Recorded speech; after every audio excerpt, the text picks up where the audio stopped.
আসসালামু আলাইকুম বন্ধুরা। আমি যে বিষয়ে কথা বলবো না ভাবছিলাম সেই বিষয়ে আজ কথা বলছি।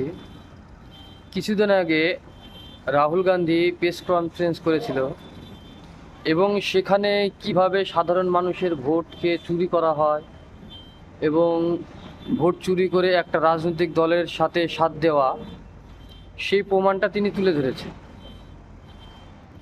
আজ আমরা যে সাধারণ মানুষ, খেটে খাওয়া মানুষ, এই ভারতের মানুষ যারা, আমাদের যে সত্তায় আছে, অনেকে চায় অনেকে চায় না, তারপরেও তারা অনেকে ভোট দেয় অনেকে ভোট দেয় না। আমরা যে ঠিক জায়গায় ভোট দিচ্ছি এবং ঠিক জায়গায় যে পড়ছে সেটার কোনো গ্যারান্টি নেই। কারণ আমরা যে গণতন্ত্রকে টিকিয়ে রাখার জন্য যার উপরে দায়ভার আছে, যে ইলেকশন কমিশনার, সেই ইলেকশন কমিশনার নিজেই একজন চোর হয়ে দাঁড়িয়েছে। তা আমরা সাধারণ মানুষ যাব কোথায়?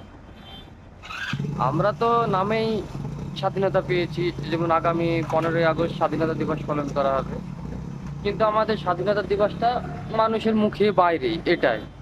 কিন্তু আমাদের যে বাহ্যিক, মানে আমাদের যে আন্তরিক যে স্বাধীনতা দিবস, সেই স্বাধীনতা দিবস কিন্তু আমরা কেউই পাইনি।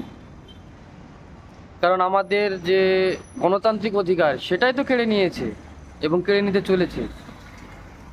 যেমন কিছুদিন পরে যেমন পশ্চিমবাংলায় এসআইআর হবে, সেই এসআইআর এমন এমন ডকুমেন্ট চাইছে ইলেকশন কমিশনার, সেই ডকুমেন্টসগুলো একজন সাধারণ মানুষের দেওয়া সম্ভব নয়। যারা পেটের খাবার জোগাড় করতে পারেনি তারা কিভাবে সেই কাগজ জোগাড় করে রাখবে?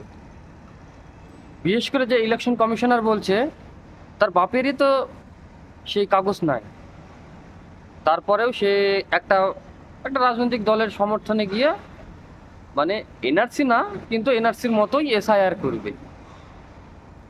এটা আমাদের বিবেক, আমাদের দেশের মানুষের বিবেক, আমাদের দেশের মানুষের যদি শিক্ষা হয় আর বিবেক থাকে যে আমরা ভারতবর্ষে কোন সরকারকে চালাচ্ছি, আমাদের পশ্চিমবাংলায় কোন সরকারকে চালাচ্ছি, যে এই দেশে এত অশান্তি অরাজকতা খুন ধর্ষণ কিছুই ছিল না, এক সময় ছিল অল্প মাত্রায়, কিন্তু যে পরিমাণে বেড়ে চলেছে সেই পরিমাণে তো ছিল না।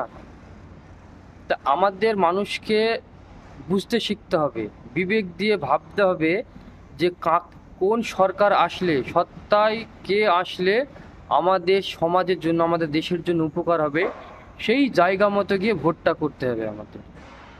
অযথা আজাগায় গিয়ে ভোট করে লাভ নেই। এমন এক সময় আসবে দেখা যাবে আমাদের ভোট দেওয়ার ক্ষমতাটাই হারিয়ে ফেলবো আমরা। তো এখনো সময় আছে।